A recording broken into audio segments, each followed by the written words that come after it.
తగ్గేదలే మీ నర్సయ్య తాతతో రప్ప రప్ప రప్ప. ఇక మరి అవుపడుతుందిగా. తెలంగాణ జనసమితి ఆఫీసులో అడుగు పెట్టా. ఇక సార్ కడుపు చల్లగా ఉంటే మరి ఏం ముచ్చడు చెప్తాడు, ఏంది ఏం కథ, ఎట నడుస్తుంది. ఇక మరి ఇంట్లోనే ఇక మరి ఏదో మరి స్థానిక సంస్థల కథ మోగుతుంది. ఇక మరి ఆ ముచ్చట ఏందో ఈ ముచ్చట ఏందో అన్నీ మీ చెవులు వేస్తా, చూస్తూనే ఉంటారు. మన నేను సారు శనార్థి ఎటటి సంగతి సారు. మరి ఇక కోదండరామ్ సార్ అంటే నీ దండం పెట్టి తనువులు అనువనువులు ఉద్యమాన్ని ఇంకించుకున్న మహానుభావుడు అనేది మరి జగమెరిగిన సత్యం. తెలంగాణ జనాలు కూడా గదే అంటుర్రు.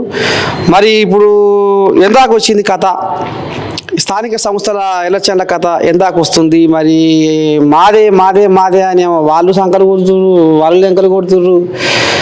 మరి జూబ్లీస్ ముఖ్యంగా అటు అసలు ఏంది, వాళ్ళు అభ్యర్థిని ప్రకటించి 100 మందికి లీడర్ని పెడితే మీరు ఇంతవరకు టికెట్ ఎక్కడ కూడా ఏం చేస్తారు? మరి ఏమన్నా అయితే అవుతుందేనా?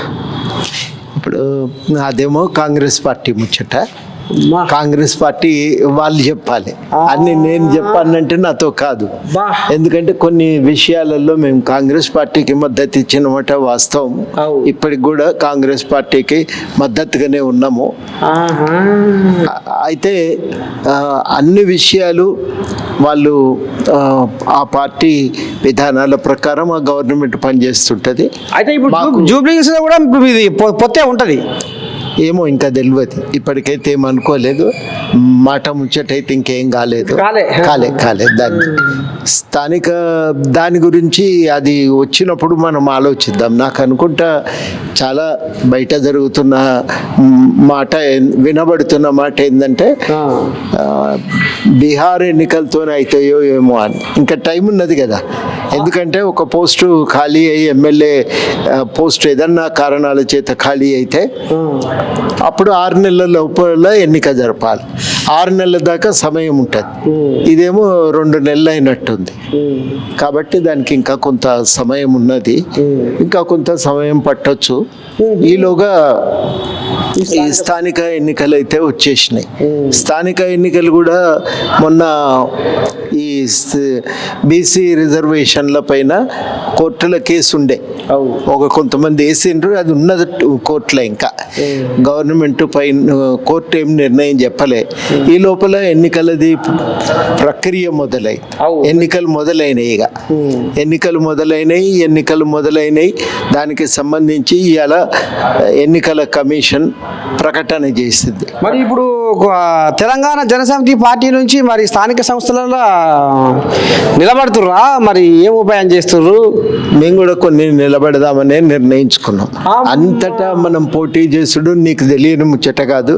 ఎన్నికలంటేనే పైసలాట అయిపోయింది. ఇదివరకు అట్లా లేకుండే. ఇదివరకు ఎన్నికల్లో బుద్ధిమంతుడు ఎవడని నిలబడితే జనం పైసలు లేకున్నా ఓటేసేది. ఇప్పుడు అట్లా నడుస్తలేదు, మొత్తం పైసలే. ఈ పైసలు కుమ్మరించడం మనతో కాదు. సేవ చేసుడు అంటే అవుతుంది మనతో. ఈ సేవ చేసుడు కారణం చేత ఒక గుర్తింపు ఉంది. కానీ మేము పనిచేస్తున్నాం, మమ్మల్ని చూసి నన్ను చూసి నా పార్టీని చూసి ఓటేయమంటే వేసే కాలం కాదు ఇది. అరకసేత బట్టి అరసేతి గీతాలు అరిగిపోతున్నాయి పేదోళ్లకు. ఇగో మీకే, ఎందుకంటే సారు సేవ, సమాజ సేవ అనేది సారు పెద్ద కంకణం కట్టుకొని సేవ చేస్తున్నాడు. మంది కొంపలు ముంచి అక్రమ ఆస్తులు పెరిగిపోతున్నాయి లీడర్లకు. నేతలు దోచిన కోట్లాది కోట్లు పొంగి పొంగి పొర్లుతున్నాయిరా. నా పేదలు దాచిన కన్నీటి బొట్లు ఏరులై పారుతున్నాయిరా. సేవ చేస్తోళ్ళకు ఓట్లేద్దామా, లేకపోతే రాజకీయాలకు వచ్చి డబ్బు సంపాదించుకుందాం అన్నలకు ఓట్లేద్దామా? జర్ర మీరు కనిపెట్టుకొని ఉండాలి. ఎందుకంటే మరి పెద్ద మనిషి తెలంగాణ ఉద్యమంలో ఏ రకంగా మోతం మోగించిండో అందరికి ఎరుకున్న ముచ్చటే. తన జీవితాన్ని తెలంగాణ కోసం త్యాగం చేసుకుంటా ఇంకా ఇంకా ఇంకా ఇంకా మార్పు మార్పు మార్పు ఇంకా తెలంగాణ అభివృద్ధిలో తన పాత్ర ఎంత గొప్పదో మన అందరికి తెలుసు. మరి సార్ కూడా మరి స్థానిక సంస్థల ఎలక్షన్లలో కథ మోగియబోతుండు. సారు మరి ఎట్లా, ఎంతమందిని నిలబెట్టబోతున్నారు, ఎక్కడెక్కడ మరి ఏమన్నా ఉపాయం? ఇంకా అది మేము కూడా ఒక కమిటీ వేసినాం.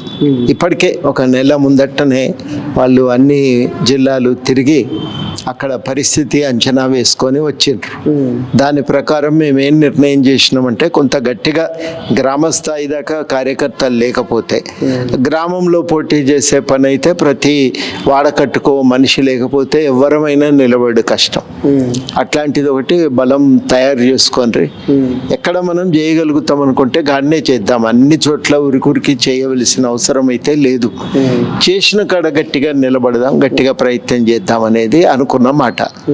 మరి ఈ విషయంలో ఇంకా కాంగ్రెస్ పార్టీ మద్దతు అది కూడా వాళ్ళతో కూడా ఇంకా లేదు. అది కూడా ఒక మాట వాళ్ళకి చెప్తే సరే రానియండి, ఎన్నికలు వచ్చినప్పుడు మాట్లాడదామన్నారు.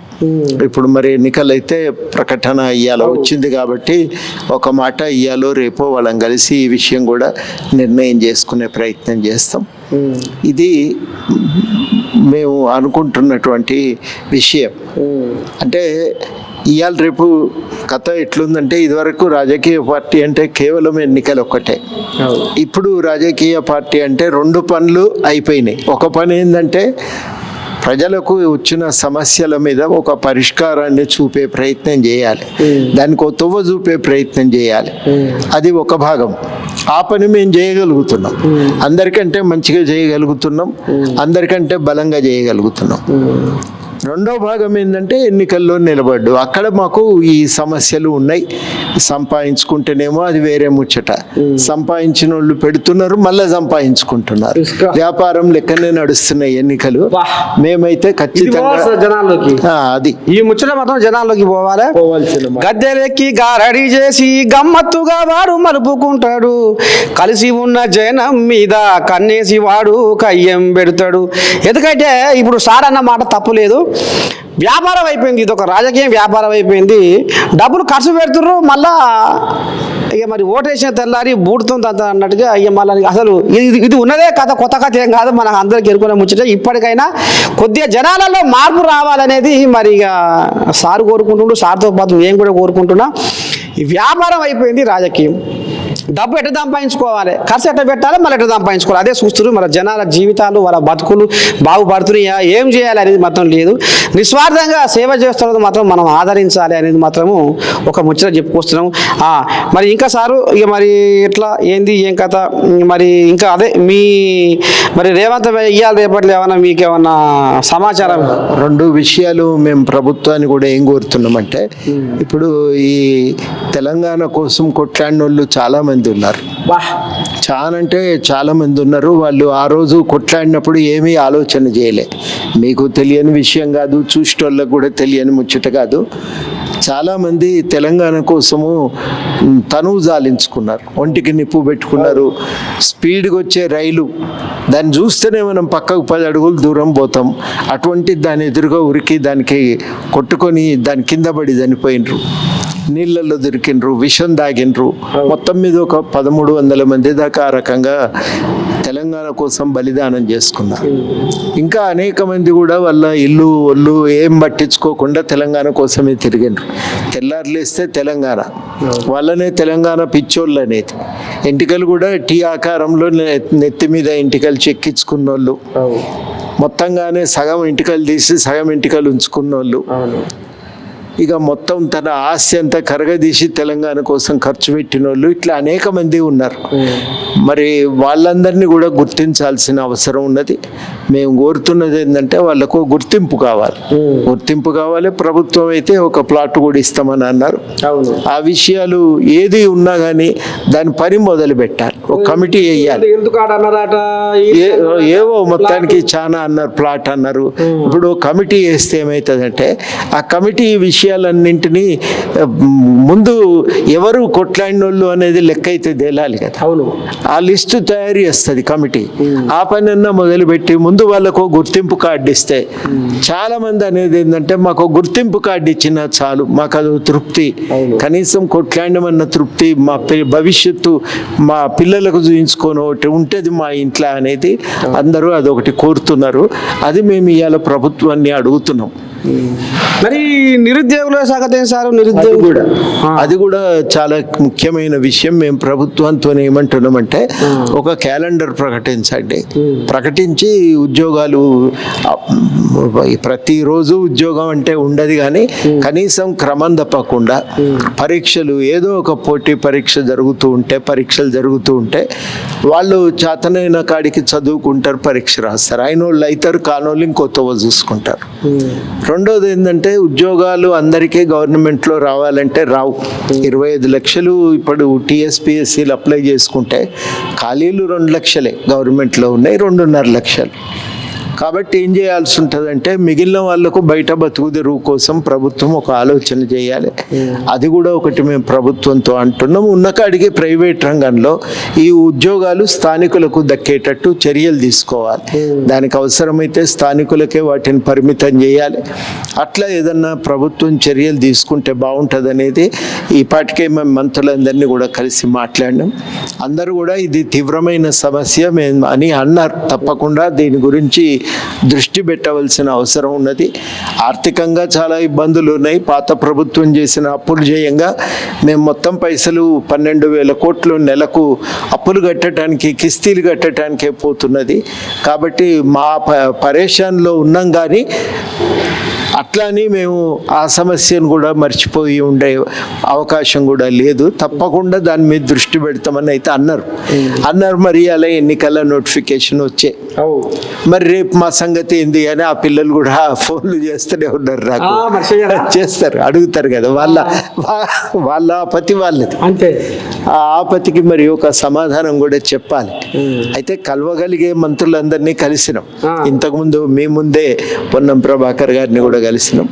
ఒక ముఖ్యమంత్రి గారిని కలిసేది ఉంది. రేపో మాపో వారిని కూడా టైం అడిగినాం. కలిసినప్పుడు ఈ విషయాలు వారితో కూడా మాట్లాడతాం. తప్పకుండా ఈ విషయాలన్నింటికీ కూడా ఒక తొవ్వ కనబడాలి. ఇప్పుడు పోయిన ప్రభుత్వంతోనేమో మాట్లాడటానికే అవకాశం లేకుండే, వీళ్ళతోని మాట్లాడే తొవ్వ మిగిలినప్పుడు ముందు మాట్లాడాలి. ఎవరైనా ఏమంటారంటే మీకు ఎరుకున్నోళ్ళే కదా పోయి మాట్లాడితే ఏం తప్పు అంటారు. పోయి మాట్లాడాలి, అది మా బాధ్యత, మా మీద ఉన్నది. తప్పకుండా ఆ పని సీరియస్గానే తీసుకుంటున్నాం. చాలామంది పిల్లలకు, ఎందుకంటే వాళ్ళ బాధ వాళ్ళది, వచ్చి హైదరాబాద్లో ఉంటే వేలకు ఖర్చు కాబట్టే ఇంటికాడనేమో లేని పరిస్థితి, మరి మా సంగతి ఏంది అనే ఆవేదన వాళ్ళల్లో ఉన్నది.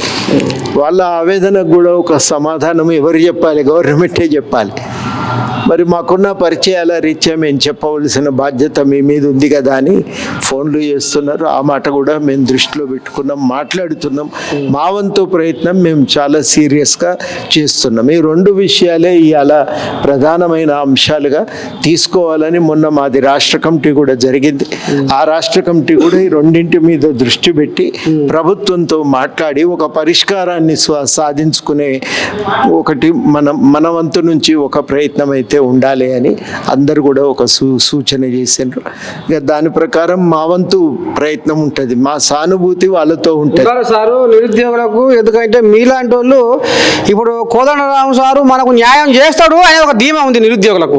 మాట్లాడతాడు, మా కోసం మాట్లాడతాడు, ఎట్టు పెట్టి మాకు న్యాయం చేపిస్తాడు అనేది మాత్రం నిరుద్యోగుల మనసులలో ఉంది సారు. మొన్న కూడా అక్కడ ఏదో నిరుద్యోగ బతుకమ్మ పండుగ ఏదో చేసుకున్నారట, ఆయన కూడా గుర్తు చేసారు. నేను పోయిన ఆయన కోదండరాం సార్ వస్తే బాగుండు, పోతే బాగుండు అనేది కూడా మిమ్మల్ని కలవరిస్తున్నారు ఇంకా నిరుద్యోగులు. కానీ మరి మీరు మాత్రం జర నిరుద్యోగులను జర కడుపులో పెట్టుకొని చూసుకోవాలి సారు. మర్చిపోయి లేము, వాళ్ళ సమస్య మీదే సీరియస్గా మాకు కూడా బాధ అవుతుంది. ఎందుకంటే పిల్లలు ఎన్నో కాడ బతుకు తెరువు సంపాదించుకోకపోతే సమాజం నాశనం అవుతుంది కదా. ఇప్పుడు ఇయాలటి పీడి మనది, రేపటి పీడి వాళ్ళు. ఆ పీడి ఆగమైపోయి రోడ్లెంబడి తిరిగితే సమాజానికి అరిష్టం కదా. మాకు కేశవరావు జాదవ్ గారు తెలంగాణ కోసం కొట్లాడిన దాంట్లో పెద్ద మనిషి ఆయనతో మాతో ఊకనేది. ఈడొచ్చిన పిల్లగాడు పని లేకుండా నడువుల్లో కూర్చున్నాడు, లుంగి కట్టుకొని ఉట్టి కూర్చున్నాడు అని అంటేనే దేశానికి అరిష్టం, అది మంచిది కాదు. కాబట్టి వాళ్ళకు పని దొరకాలి. పని దొరికితే వాళ్ళ జీవితం మారుతుంది. చదువుకున్నందుకు ఆ చదువు కూడా ఉపయోగంలోకి, సమాజానికి ఉపయోగపడుతుంది. కాబట్టి అవన్నీ ఒక మార్పు అయితే రావాలి. ఆ మార్పు కోసం అందరం కూడా కృషి చేయాలి. తప్పకుండా ఎక్కడ ఉన్నా ఈ విషయం పైన మా వంతు ప్రయత్నం నిరంతరం చేస్తూనే ఉంటామని చెప్పి యువకులకు ఒక హామీ ఇస్తాం. పక్క పక్క రేవంత్ రెడ్డి శివుడు వేస్తావు పక్క. పక్క ఇంకా దాంట్లో వెనకకు పోయేది లేదు. అయితే ఇప్పుడు ఇక వాళ్ళకు సగం బలం వచ్చినట్టే మీ మాటతోటి. పక్కా. బలం వచ్చినా రాపోయినా పని అయితే చేస్తూనే ఉంటాం, అది మాత్రం చెప్పాలి. ఈ సారి ఇంకో మాట ఏంటంటే ఇప్పుడు అయ్యా అన్న తండ్రి, డాడీ అన్న తండ్రి. ఇక గతంలో ఫార్మా సిటీ, ఇప్పుడు ఫ్యూచర్ సిటీ. అది కాదే ఇది కాదే. మరి ఇలా ఇంకా కూడా కొంతమంది రైతన్నలు పాపం ఇంకా అతలా కుతలం అయ్యి అన్నమో రామచంద్ర అనే కాడికి వచ్చింది. భూమి లేకపోతే మేము బతకలేము, మా ఊపిరి భూమి, మా పంచప్రాణం భూమి, దీన్ని వదిలిపెట్టి మేము బతకలేము అనేది కూడా నడుస్తుంది. మరి కోదండరామ్ సారు అయితే మాకు న్యాయం చేయగలుగుతాడు, దీని మీద కూడా మాట్లాడగలుగుతాడు, ఇది కూడా మాకు ఏమన్నా తశ్వ చేయగలుగుతాడు ఆయన ఒక భరోసా పెట్టుకోరు. ఏమంటారు దీని మీద కోదండరామ్ సార్? ఇప్పటికే ఒకసారి గవర్నమెంట్కు చెప్పిన మీ విషయము తప్పకుండా మాట్లాడతా, తప్పకుండా. అయితే గిది అని పరిష్కారం ఎట్లా అనేది ఇప్పుడు నేను ఒక మాట చెప్పలేను. ఇప్పటికిప్పుడు ఇట్లా కావాలి అని మనం ఏదైతే రైతులు అనుకుంటుంటారో అదే విషయం మేము ప్రయత్నం చేస్తాం. తప్పకుండా న్యాయం జరుగుతుందనే నమ్మకంతో ఉన్నాం ఇప్పటి వరకు. అయితే గవర్నమెంట్తో ఉన్న ఈ సంవత్సరన్నర ఇంకా 2 ఏళ్ళు దగ్గరకు వస్తున్నది. ఈ సంవత్సరన్నర కాలంలో మాకున్న పరిచయం రీత్యా సాధించుకోగలుగుతామనే నమ్మకం అయితే ఉన్నది మాది. మొత్తానికి జూబ్లీస్ ఎలక్షన్లలో ఖచ్చితంగా ఇప్పుడు రేవంత్ అయ్య కోదండరామ్ సార్ మాట్లాడుకొని పొత్తుగా పోయే ఛాన్స్ కొడుతుంది, అంతేనా? అది ఏమైతుందో చూద్దాం. నువ్వు అన్నమాట ప్రకారమే కావాలనేది ప్రయత్నం చేద్దాం. అంటే మరి మీకు నచ్చాలిగా మరి. మరి గిట్లా అంటే ఎట్లా ఉంటుంది కథ? ఇప్పుడు గతంలో మాట్లాడుకోరు కాబట్టి ఒక దారిని పోయిర్రు, ఇప్పుడు అది ఇంకా ఇంతవరకు అది నోటిఫికేషనే వచ్చింది. మరి ఇక ఈ స్థానిక సంస్థలలో కూడా కథ నడుస్తానికి సిద్ధమైంది. మరి ఇంతవరకు మరి ఆలేదు ఊలేదు కాబట్టి ఏదో నాకైతే అనుమానం కొడుతుంది. చూడాలి కదే. అంతేనా సార్? అట్లా అన్ని కూడా మనము ఇప్పటికెప్పుడు నేను నీతో నీ మైక్లో మాట్లాడితే నడవదు కదా. ముందు ఒక అభిప్రాయానికి రావాలి కదా. మా వాళ్ళతో కూడా మాట్లాడాలి. మమ్మల్ని అడిగిండా ప్రకటన చేసిందని అంటారు. తర్వాత ఇది కూడా వాస్తవమే. మళ్ళీ వెనకంగా మమ్మల్ని అడగలేదు, మాకు ఫోన్ చేయలేదు, మాతో మాట్లాడకుండా సార్ ఎట్లా ప్రకటన చేస్తాడు, నర్సయ్య తాత మైకు ముందర ఎట్లా మాట్లాడతాడు అనేది కూడా కరెక్టే. మరి ముంచట వస్తుంది రేపు. కాబట్టి ఆ విషయము నేను తర్వాతనే మా వాళ్ళతో మాట్లాడినాక, అవతల మాట్లాడినాకనే ఏదన్నా చెప్పవలసింది ఏదైనా చెప్తాను నేను. ఇక మొత్తానికి గిదుల్లా తెలంగాణ జన సమితి మరి అధ్యక్షుడు పెద్ద మనిషి కోదండరామ్ సార్ ఈ రకంగా. కానీ ఇక్కడ ముఖ్యంగా లేవనెత్తిన ముచ్చట ఏంటంటే నిరుద్యోగులది ఒకటి సారు, నేను ఖచ్చితంగా ఇది రేవంత్ సేవలు వేస్తా అంటుండు. ఇక వాళ్ళ పోతే పాపం అమరవీరుడు పాపం నింగికి నిచ్చెన వేసి పాపం వాళ్ళని ఇలా ఎక్కడ ఉన్నారో ఇలా వాళ్ళ పుణ్యం, ఇలా అమరవీరుల పుణ్యం, వాళ్ళకు కూడా న్యాయం జరగాలి, న్యాయం ఖచ్చితంగా వాళ్ళకు న్యాయం జరగాలి అమరవీరుల కుటుంబాలకు అనేది కూడా సారు ఒక 2 ముచ్చట్లు మాట్లాడిన రామశాఖని ముచ్చట్లు మాట్లాడిండు. ఇవాళ తెలంగాణ సమాజం కూడా ఒక్క మాట, ఇవాళ సార్ నోటికెళ్ళి ఒక మాట వచ్చింది, రాజకీయం అనేది వ్యాపారం అయిపోయింది, డబ్బులు పెడుతుర్రు ఇదయ్యి మళ్ళీ సంపాదించుకుంటారు, కానీ జనాల బాగును మర్చిపోతున్నారు, జనాల శ్రేయస్సు మర్చిపోతున్నారు, జనాల ఊర్లలో అభివృద్ధిని మర్చిపోతున్నారు, ఇక పట్టిపరవలేని వ్యవహారం చేస్తారు. కాబట్టి జనాలు ఇప్పటికైనా ఆచితూచి అడిగేసి నిజంగా ఎవరైతే మన బతుకుల్లో వెలుగు నింపుతారో, ఎవరు సమాజానికి సేవ చేస్తారో గాళ్ళని కనిపెట్టుకొని మరి మీరు రేపు ఓట్ల పండుగ జరుపుకోవాలని మనస్ఫూర్తిగా మీ నర్సయ్య తాత కోరుకుంటున్నాడు. సారు శనార్థి మీ సమయాన్ని ఇచ్చినందుకు ధన్యవాదాలు. ఇక మరి తెలంగాణ జనసమితి రాష్ట్ర ప్రధాన కార్యదర్శి పల్లె వినయ్ కుమార్ అన్న ఇక మరి కంట్లో పడ్డాడు. అన్న కూడా ఏం చెప్తాడు, ఏంది ఏం కథ. ఇక మరి ఇప్పుడు అంతా అంటే జూబ్లీ హిల్స్ మొత్తం భారతదేశం అంతా ఇప్పుడు అటే చూస్తుంది. కానీ మరి ముందుగాల కథ మొదలు ఏంటంటే నిన్న మొన్న కేసీఆర్ ఇంట్లో కచ్చపెచ్చ ఎవరమై బిడ్డ ఎడవాసి ఇక మరి ఏరే తోమ చూసుకుంటుంది అనేది కూడా నడుస్తుంది. మరి తీరా ఎలక్షన్లు కాబట్టి మరి ఏమన్నా లోపటంగా ఏమైనా కథ నడిచి మరి ఎందుకంటే అయ్యా మరి ఓ బిడ్డ నువ్వు అట్టపోతే ఎట్లా బిడ్డ మరి రేపు జూబ్లీహిల్స్ మన మోగాల బిడ్డ మన బీఆర్ఎస్ జెండా ఎగరాలే నవ్వుట్ల బతుకు చేయకని ఏమైనా కథ నడిపిస్తుండ్రా అసలు ఏం జరుగుతుంది ఏంది ఏం కథ అనేది మరి పెద్ద మనిషి ఏం చెప్తాడో చెప్పే మరి జూబ్లీహిల్స్ ఎలక్షన్ల కథ దగ్గరికి వస్తుంది మరి ఎట్టంటే సంగతి కలవకుండా ఇంటి కుటుంబం అంతా బయటపడి ఇప్పుడు అసలు జనాలు మరి అక్కడ నమ్మాలంటే వాళ్ళకే సఖి లేదనే కాడికి వస్తుంది కథ మరి పంచాయతీ అజ్ఞం ఉంటుందంటవా లేకపోతే ఈ జూబ్లీహిల్స్ ఏమన్నా మళ్ళీ ఏమన్నా దగ్గరికి కోపం కొడుతుందంటవా? కేసీఆర్ కుటుంబంలో జరిగినది ఏంటంటే వాళ్ళు అవినీతితోటి సంపాదించిన కోట్ల రూపాయలను పంపకాలలో వచ్చిన తేడాతోటి వాళ్ళ మధ్యలో అవి వచ్చినాయి, మనస్పర్ధలు వచ్చినాయి. ఆ మనస్పర్ధలు పెరిగి ఏదో తెలంగాణ ప్రజల కోసం ఏదో చేస్తున్నట్టు అనే ఒక షో ఇస్తున్నారు. అది కాదు, వాళ్ళు అదేదో డ్రామా తీరా ఎలక్షన్లు వచ్చేసరికి మళ్ళీ అంతా ఒకటే అవుతారు, మనల్ని మభ్య పెడుతున్నారు. రేపు మాపో మళ్ళీ మీరు అన్నట్టు ఏంటంటే ఖచ్చితంగా మళ్ళీ కలిసిపోవడానికి అవకాశం ఉంటుంది. తండ్రి అన్న మంచోడు అయ్యిండు, ఇప్పుడు బావ షెడ్డోడు అయ్యిండు. అయ్య మంచోడే, అన్న మంచోడే, బావ ఎట షెడ్డోడు అవుతాడు, అందరూ ఒకటే కదా. అంటే అది మనం చూసుకోవాలి. ఇప్పుడు అందరికి ఏమో దయ్యాలు ఎవరు భూతాలు ఎవరు చెప్పిందిగా, అమెరికా పోక ముందుకు దయ్యాలు భూతాలు అన్నది. ఇప్పుడు దయ్యాలు ఎవరు భూతాలు ఎవరు? అమెరికా నుంచి రాగానే అన్న అయ్యా మంచోడు అయ్యిండు, బావ ఒకటే షెడ్డోడు అయితే ఎట్టయితారు. కాబట్టి ఇదంతా పైసలు అవినీతి సొమ్ముని తెలంగాణ ప్రజల సొమ్ముని దోసుకొని అన్ని కాళేశ్వరం ఉంది, మిషన్ భగీరథ ఉంది, మిషన్ కాకతీయమైంది. ఇవన్నీ ఈ లక్షల కోట్లు 3 లక్షల కోట్ల అప్పు ఎక్కడ పోయింది? మరి కడిగిన ఆదిముత్యం మేము బయట పడతాం, మా మీద అసలు మచ్చ లేదా అంటారు. మరి కాళేశ్వరం కథ మీద కాళేశ్వరము అన్నది అప్పటిని మేము 2015 నుంచే చెప్తున్నాం, 16 నుంచే చెప్తున్నాం. కాళేశ్వరంలో అది కాళేశ్వరం ఒక అమికబుల్ ప్రాజెక్ట్ కాదు అని జేఏసీ తరఫున మేము పవర్ పాయింట్ ప్రాజెక్ట్ ఫస్ట్ మాట్లాడింది జేఏసీ మాట్లాడింది. ఆ జేఏసీ అప్పటి నుంచి కూడా మేము పవర్ పాయింట్ ప్రజెంటేషన్ తోటి పూర్తిగా తెలంగాణ ప్రజలకి అవేర్నెస్ చేసినాం. కానీ మా పైన ఒత్తిడి చేసి ఆ రోజు ఉన్న పరిస్థితులలో అన్నిటినీ మమ్మల్ని ఐసోలేట్ చేయడానికి ప్రయత్నం చేసిండ్రు. ఈ రోజు మేము ఏం చెప్పినాం గదే అవుతుంది కాళేశ్వరం పైన. ఇప్పుడు ఎక్కడ కట్టాలి, ఎట్లా కట్టాలి అనేది దాన్ని చేసి దాన్ని మొత్తం పక్కదారి పట్టించి నువ్వు కట్టాల్సిన చోట కాకుండా కట్టకూడని చోట కట్టినవు, కమిషన్ల కోసం కట్టినవు. అది కిందికి తీసుకుపోయి ఎవరైనా ఇప్పుడు తుమ్మిడేటు దగ్గర కట్టి ఉంటే ఆ రోజున 30,000 కోట్లతో మొత్తం అయిపోయేది, కాలువలు తీసిండ్రు. కానీ ఏంటంటే ఆ పనులు చేస్తే కమిషన్లు రావు కదా, ఆ కమిషన్ల కోసం మిషన్ భగీరథ అన్ని ఊర్లకు అని అన్నారు. మిషన్ భగీరథ ఏ ఊర్లకు నీళ్ళు వచ్చినాయి?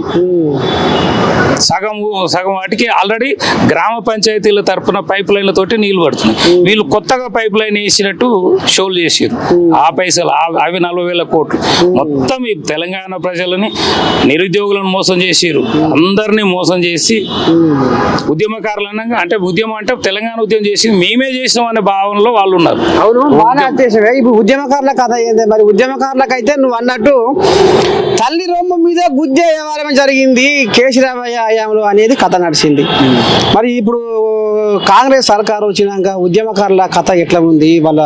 ఏమని వాళ్ళ ఆంబయం వెళ్ళబోసుకుంటూ ఇంకా వాళ్ళ బాధలు ఏమున్నాయి? తెలంగాణ ఉద్యమకారులను గుర్తించే ప్రక్రియను ప్రారంభించాలని మేము తెలంగాణ జనసమితి పార్టీ తరఫున సీఎం గారిని చాలా సందర్భాల్లో మాట్లాడడం జరిగింది.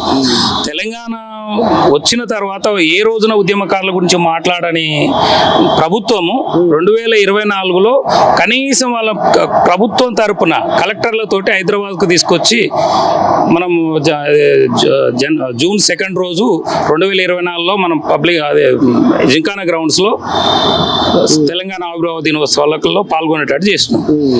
ఇక ఇప్పుడు మేమేందనంటే ఖచ్చితంగా తెలంగాణ ఉద్యమకారులను గుర్తించే ప్రక్రియను ప్రారంభించాలి. దానికోసం ప్రత్యేకమైన ఒక గుర్తింపు ప్రక్రియకు ఒక కమిటీని వేయాలి.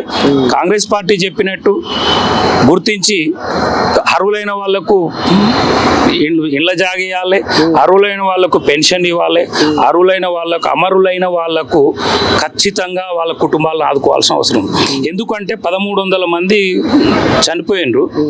వాళ్ళ దగ్గర మీ 1,100 డేటా నేను కూడా గవర్నమెంట్కి ఇవ్వడం జరిగింది. 1100 మందివి పూర్తిగా ఇప్పుడు ఈ రోజు కూడా నా దగ్గర 1100 మంది డేటా ఉంది. కానీ దాంట్లో కేసీఆర్ 600 మంది మాత్రమే ఉద్యమ టైంలో మేము 1100 1200 అని చెప్పిన కేసీఆర్ అధికారంకి వచ్చేసరికి 600 మందిని ఆదుకోవడం జరిగింది.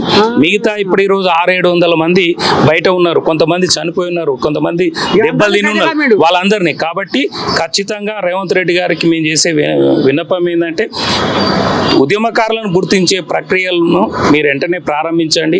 దానికోసం ఒక కమిటీని వేయండి. కమిటీ వేసి ఆ కమిటీ ఉద్యమకారుల పైన మీరు ఇచ్చిన హామీలు నెరవేర్చడానికి ప్రయత్నం జరుగుతుంది. ఆ గుర్తింపు ప్రక్రియ అనేది కొంతకాలం జరుగుతుంది కాబట్టి ఖచ్చితంగా దానికోసము మీరు ప్రయత్నం చేయాలి. ఎందుకంటే ఉద్యమకారులందరూ కూడా 2023లో మీ వెంట ఉండి మీకోసం పనిచేసారు కాబట్టి ఖచ్చితంగా మీరు అది చేయాల్సి ఉంది.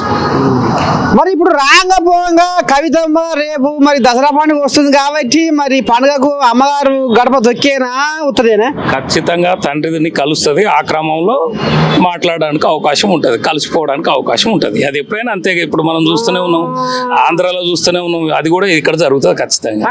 ఎవరో జరుగుతుంది చేస్తారు. పంచాయతీ సాన్ రోజులు కాలే కదా, నిన్నయాలే కాబట్టి ఇంకా కోపాల తాపాల మీదే ఉన్నారు. సమయం వచ్చినప్పుడు సమయం కోసం ఒక ముందడుగు పడుతుంది రేపు దసరాకు.